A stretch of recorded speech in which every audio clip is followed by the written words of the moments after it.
نماز پڑھنے کے بعد اس نے 2 گھنٹے اسٹڈی کی، پھر فریش ہو کر باہر نکلا۔ ساتھ ہی دروازے پر ہاسٹل کا ملازم ناشتہ لے کر حاضر ہو گیا تھا۔ ناشتے کی ٹرے پکڑ کر اس نے ٹیبل پر رکھی، اپنے حصے کا ناشتہ پلیٹ میں نکال کر کھانے لگا۔ اس نے علی اور فیصل کو کبھی جگایا نہ تھا کیونکہ وہ دونوں نہایت ہی سست اور لاپرواہ لڑکے تھے۔ ارحام انہیں جگانے کی لاکھ کوشش کر لے، وہ اٹھتے اپنے ٹائم پر ہی تھے۔ ناشتے سے فارغ ہو کر وہ مرر کے سامنے اپنے سیاہ اور سلکی بالوں کو سیٹ کرنے لگا جب الارم رنگ ہوا جو علی اور فیصل کا لگایا گیا تھا۔ آنکھیں مسلتے ہوئے وہ دونوں اٹھے اور ارحام کی طرف دیکھنے لگے جو ان کے سامنے فریش کھڑا تھا۔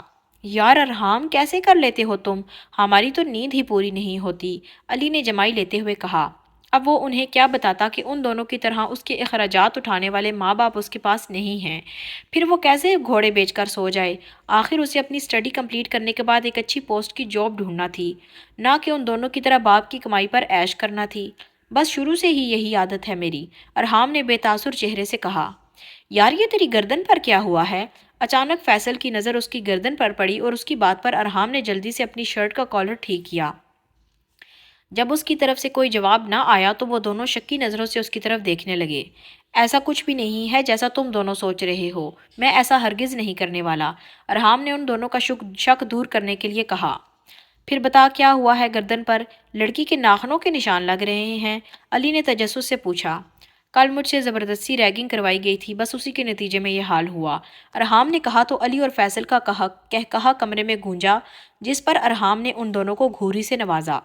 نہیں یار، مطلب تم کوئی بچے تھوڑی ہو جو تم سے زبردستی ریگنگ کروائی گئی، علی نے ہنسی دباتے ہوئے کہا کیونکہ وہ جان چکا تھا ارحام کو ان کا ہنسنا اچھا نہیں لگا۔ میں تمہیں پوری بات بتانا ضروری نہیں سمجھتا اور یونٹی کا ٹائم ہو گیا ہے، میں جا رہا ہوں۔ وہ اپنا بیگ اٹھا کر کندھے پر لٹکائے باہر نکل گیا۔ اس کے جانے کے بعد علی اور فیصل خوب دل کھول کر ہنسے۔ لیزا آج یونی پہلے آ گئی تھی۔ وہ گراؤنڈ سے گزر رہی تھی جب اس کی نظر ارحام پر پڑی جو بینچ پر بک کھولے سر جھکائے بیٹھا تھا۔ اسے دیکھتے ہی لیزا نے مٹھیاں بھینچی، پھر ذہن میں کچھ سوچتے ہوئے اس کی طرف بڑھی۔ ہائے! ارحام نے نظریں اٹھا کر سامنے کھڑی لیزا کو دیکھا جو اپنی نیلی آنکھوں کو موٹا کیے اس کی طرف دیکھ رہی تھی۔ اس نے بنا جواب دیے دوبارہ بک پر سر جھکایا۔ یہ دیکھ کر لیزا نے اپنے دانت پیسے۔ کیا میں یہاں بیٹھ سکتی ہوں؟ اپنی انا کو ایک طرف رکھتے ہوئے وہ پھر سے بولی۔ ارحام اس کے ری ایکشن پر حیران تھا۔ ابھی کل تو وہ اسے جان سے مارنے کی دھمکیاں دے رہی تھی اور آج اتنے نرم لہجے سے بول رہی تھی۔ اس نے بینچ سے بک اٹھا کر اس کے لیے جگہ خالی کی اور لیزا مسکراتے ہوئے وہاں بیٹھ گئی۔ تمہارا نام کیا ہے؟ ارحام۔ آئی ایم لیزا، اس نے مسکراتے ہوئے کہا، لیکن ارحام کا چہرہ بے تاثر رہا جس پر لیزا اپنے غصے پر قابو پانے لگی۔ ارحام، وہ مجھے تم سے کچھ بات کرنی ہے۔ جی کہیے، ارحام نے بغیر اس کی طرف دیکھے کہا۔ آئی ایم سوری، کل میں نے کچھ زیادہ ہی روڈ ہو گئی تھی۔ مجھے بعد میں احساس ہوا کہ تم دکھنے میں ایسے لگتے تو نہیں کہ ایسی حرکت کرو، ضرور کسی نے تمہیں مجبور کیا ہوگا۔ اس کی بات پر ارحام خاموش رہا، لیکن ایک بار لیزا کے ساتھ نظریں ملائیں، اگلے ہی پل وہ اپنی نظروں کو جھکا گیا۔ Can we be friends? Lisa نے اس کی طرف ہاتھ بڑھایا جسے وہ حیرت سے دیکھنے لگا۔ میں کسی سے فرینڈ شپ نہیں کرتا، خاص کر لڑکیوں سے۔ I am sorry. ارحام کے انکار پر لیزا کو ڈھیروں غصہ آیا لیکن ضبط کر گئی۔ کوئی بات نہیں، ویسے تھوڑی بہت ہیلو ہائی تو ہو سکتی ہے۔ ارحام بک اٹھائے کھڑا ہوا، ساتھ ہی لیزا بھی کھڑی ہو گئی۔ آئی ایم سوری، وہ کہہ کر جانے لگا جب لیزا نے اس کا ہاتھ پکڑا۔ میں نے سوری کہا پھر بھی؟ اس نے سوالیہ نظروں سے دیکھا۔ کل جو میں نے کیا اس کے ری ایکشن میں آپ نے جو بھی کیا مجھے غلط نہیں لگا۔ آپ کی جگہ کوئی بھی ہوتا تو شاید یہی کرتا۔ آپ کو ریگریٹ کرنے کی ضرورت نہیں۔ اپنی بات مکمل کر کے اس نے لیزا کے ہاتھ سے اپنا ہاتھ نکالا اور چلنے لگا۔ سمجھتا کیا ہے اپنے آپ کو؟ تمہیں پوری یونیورسٹی کے سامنے بے عزت نہ کیا تو میرا نام بھی لیزا خانزادی نہیں۔ وہ پاؤں پٹکتی ہوئی وہاں سے چل دی۔ سامنے زوہا اور ہما کھڑی یہ ساری کارروائی دیکھ رہی تھی۔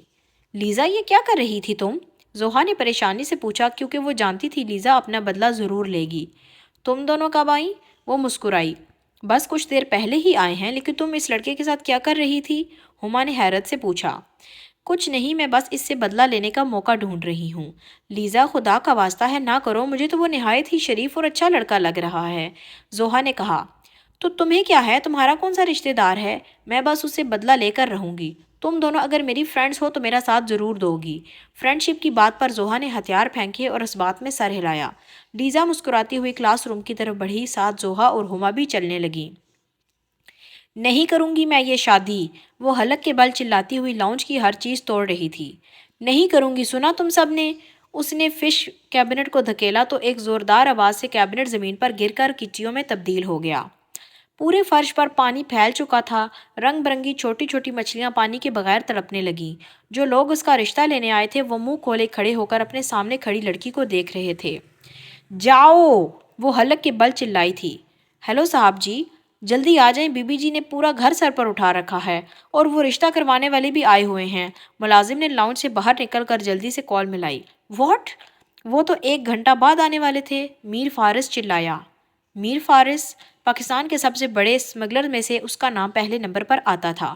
وہ قریباً 32 سال کا تھا، صاف رنگت، گھنی پلکوں کے ساتھ موٹی آنکھیں، درمیانے سائز کے گول شیپ کلیجی مائل ہونٹ جو یقیناً سگریٹس پینے کے سبب تھے، ہلکی بڑی شیو، 3 پیس سوٹ کے نیچے برانڈڈ بلیک شوز پہنے وہ پرسنالٹی کی دنیا کا شہزادہ تھا۔ میر فارس کی گاڑی میر ہاؤس کے سامنے رکی تو واچ مین نے بھاگتے ہوئے گیٹ کھولا۔ ڈرائیور گاڑی کو گھر کے اندر لے کر آیا۔ اس گاڑی کے پیچھے 2 گاڑیاں جو سیکیورٹی کے طور پر ہر وقت اس کے ساتھ رہتی تھیں وہ بھی اندر داخل ہوئیں۔ فارس گاڑی سے نکلتا ہوا تیز قدموں سے گھر کے اندرونی حصے میں داخل ہوا۔ آگے کا منظر اس کے لیے ناقابل یقین تھا۔ لاؤنج کی ہر وہ چیز زمین بوس ہوئی پڑی تھی جو وہ توڑ سکتی تھی۔ وہ لمبے لمبے سانس لیتی ایک پاگل لڑکی لگ رہی تھی۔ جو لوگ اس کا رشتہ دیکھنے آئے تھے وہ جا چکے تھے۔ فارس کانچ سے ہٹ کر چلتا ہوا اس کے قریب پہنچا۔ ایرا میری جان، کیا تم ٹھیک ہو؟ اس نے ایرا کو سینے سے لگایا۔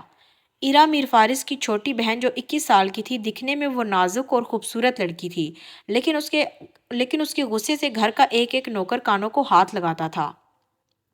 فارس کے ایرا کو گلے لگانے پر وہاں کھڑے 10 ملازموں نے افسوس سے نفی میں سر ہلایا۔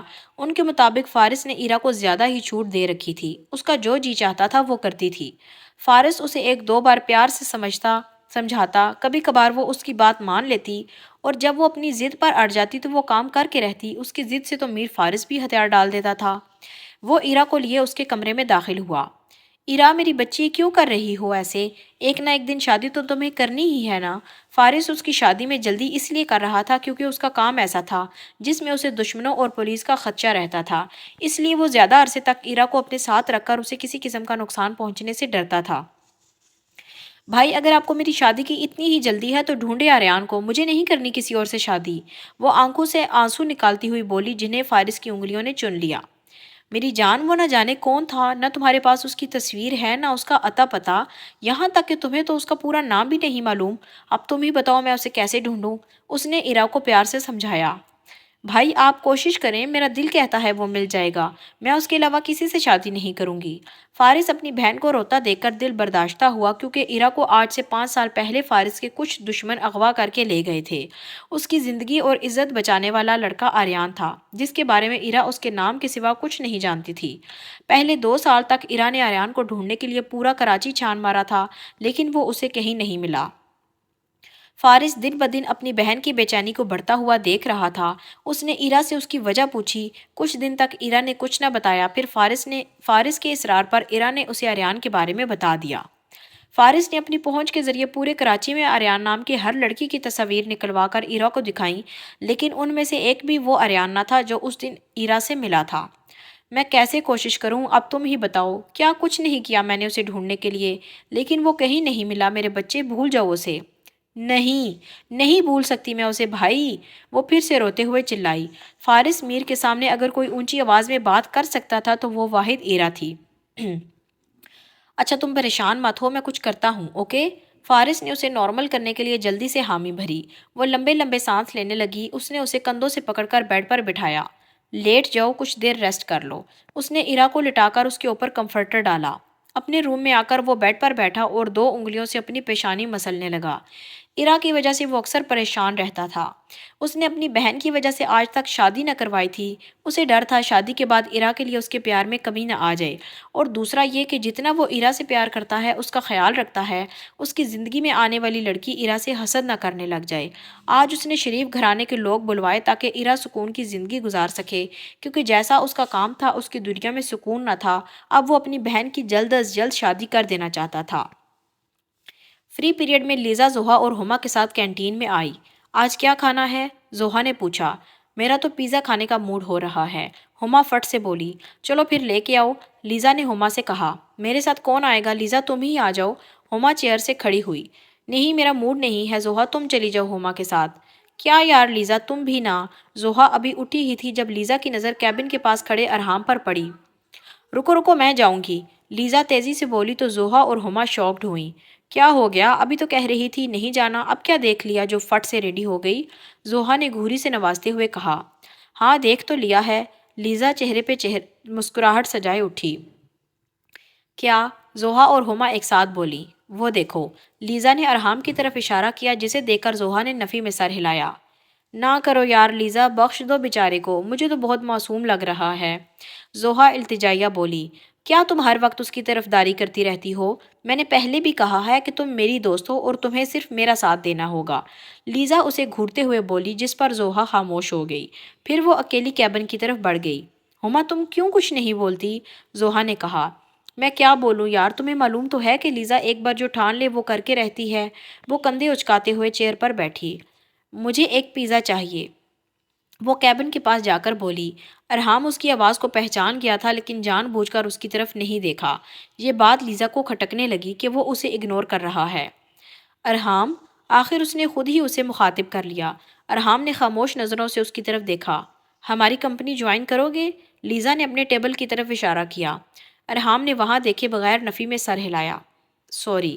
لیزا دانت پیسنے لگی، اسے وہ کچھ زیادہ ہی مغرور لگ رہا تھا۔ ارحام نے کافی کا کپ اٹھایا اور ایک چیئر پر جا کر بیٹھا۔ اس نے ٹیبل پر بک رکھ کر کھولی۔ لیزا پیزے کا پیک پکڑ کر پاؤں پٹکتی ہوئی اپنے ٹیبل پر آئی۔ وہ کھا جانے والی نظروں سے ارحام کو دیکھ رہی تھی۔ کیا ہوا؟ اتنی تپی ہوئی کیوں ہو؟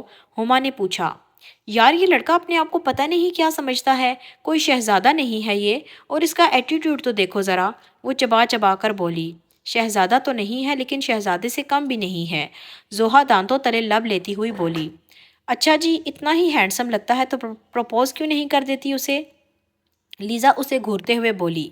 کر تو دوں لیکن وہ مانے گا نہیں، خاصا شریف لڑکا لگتا ہے، زوہا نے ہنستے ہوئے کہا۔ زوہا تم چپ کر رہی ہو یا میں ماروں تمہارے سر میں کچھ؟ لیزا چلائی۔ اف کیا ہو گیا تم دونوں کو، سب ہمیں دیکھ رہے ہیں، چپ کر جاؤ، ہما نے دونوں کے سامنے ہاتھ جوڑتے ہوئے کہا۔ کیا مطلب ہے، کیوں یہ اس کی اتنی تعریف کرتی ہے؟ لیزا دانت پیستے ہوئے بولی۔ زوہا تمہیں پتا تو ہے لیزا کا یار، ایک طرف ہو جاؤ پلیز، ہما نے تنگ آ کر کہا۔ Okay okay, I am really sorry میری جانو، اب میں تمہاری سائڈ پر ہوں، اوکے؟ زوہا نے لیزا کے چیکس کھینچے جس پر لیزا مسکرانے لگی۔ رات 5 بار شاور لینے کے بعد الایا کو کچھ سکون ہوا۔ وہ فجر کے وقت سوئی تھی۔ 11 بجے اس کی آنکھ کھلی تو وہ اٹھ کر بیٹھی، اسے کافی تھکاوٹ کا احساس ہو رہا تھا۔ وہ فریش ہو کر نیچے آئی تو مہاویرا لاؤنج میں بیٹھی ٹی وی دیکھ رہی تھی۔ گڈ مارننگ، کیسی رہی پاکستان کی پہلی رات؟ مہاویرا نے مسکراتے ہوئے پوچھا۔ اس سے پہلے الایا کوئی جواب دیتی، آریان باہر سے لاؤنج میں داخل ہوا، اس کی نظریں الایا سے ٹکرائیں۔ الایا کے چہرے پر صاف صاف لکھا تھا کہ اس نے رات کیسے گزاری، کہ اس کے فیس ایکسپریشن سے آریان نے دانتوں تلے لب دبایا۔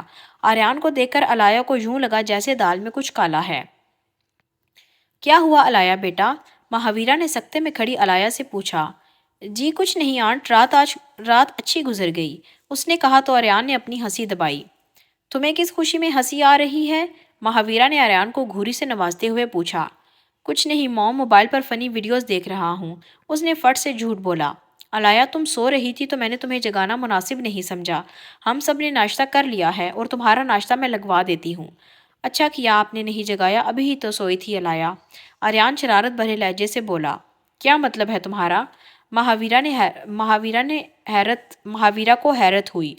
پوری رات ان کے کمرے کی لائٹ آن رہی ہے، اس کا مطلب یہی ہے نا کہ یہ رات بھر سو نہ سکی؟ اس نے دانتوں تلے لب دباتے ہوئے الایا کو دیکھتے ہوئے کہا۔ کیا کہہ رہا ہے یہ، کیا تم واقعی ہی پوری رات نہیں سوئی؟ مہاویرا نے اس سے پوچھا۔ نہیں آنٹ، میں لیپ ٹاپ پر کام کر رہی تھی، ویسے تو نیند آ گئی اس لیے لائٹ آن رہ گئی، اس نے آخری الفاظ آریان کو دیکھ کر چباتے ہوئے بولے تھے۔ او اچھا آریان، تم نے تو مجھے پریشان ہی کر دیا تھا، مہاویرا نے اسے ڈانٹتے ہوئے کہا جس پر وہ اپنی ہنسی دبانے لگا۔ الایا کو دل ہی دل میں آریان پر غصہ آ رہا تھا، وہ اسے کیا سمجھ رہی تھی اور وہ کیا نکلا تھا، نہ جانے کس بات کا بدلہ لے رہا تھا۔ ارحام سو رہا تھا جب اس کے خواب میں لیزا کی نیلی آنکھوں کا منظر گردش کرنے لگا، بڑی بڑی نیلی آنکھیں جن کے اوپر سیاہ پلکوں کی گھنی جالر تھی۔ وہ ایک دم سے اٹھا اور لائٹ آن کی، اس کا دل زور زور سے دھڑک رہا تھا، اسے اپنی یہ کیفیت سمجھ نہیں آ رہی تھی۔ ارحام تم ٹھیک تو ہو؟ لائٹ آن ہونے کی وجہ سے فیصل کی آنکھ کھلی، اس نے پریشان بیٹھے ارحام کی طرف دیکھ کر پوچھا۔ ہاں ہاں میں ٹھیک ہوں، ارحام نے اس کی طرف دیکھ کر کہا۔ اچھا لائٹ آف کر دینا پھر، فیصل نے کہا تو ارحام نے اس بات میں سر ہلایا۔ لائٹ آف کر کے اس نے تکیے پر سر رکھا اور لیزا کے بارے میں سوچنے لگا۔ وہ کیوں پہلے میرے خیالوں میں اور اب خوابوں میں بھی آنے لگی ہے؟ اس نے خود کلامی کی۔ کچھ کہا؟ فیصل نے اس کی دھیمی سی آواز سن کر کہا۔ نہیں، ارحام کہہ کر فیصل کی طرف کمر کیے لیٹ گیا۔ کچھ دیر تک وہ لیزا کے بارے میں سوچتا رہا، پھر اپنے ذہن کو جھٹک کر سونے کے لیے آنکھیں موند گیا۔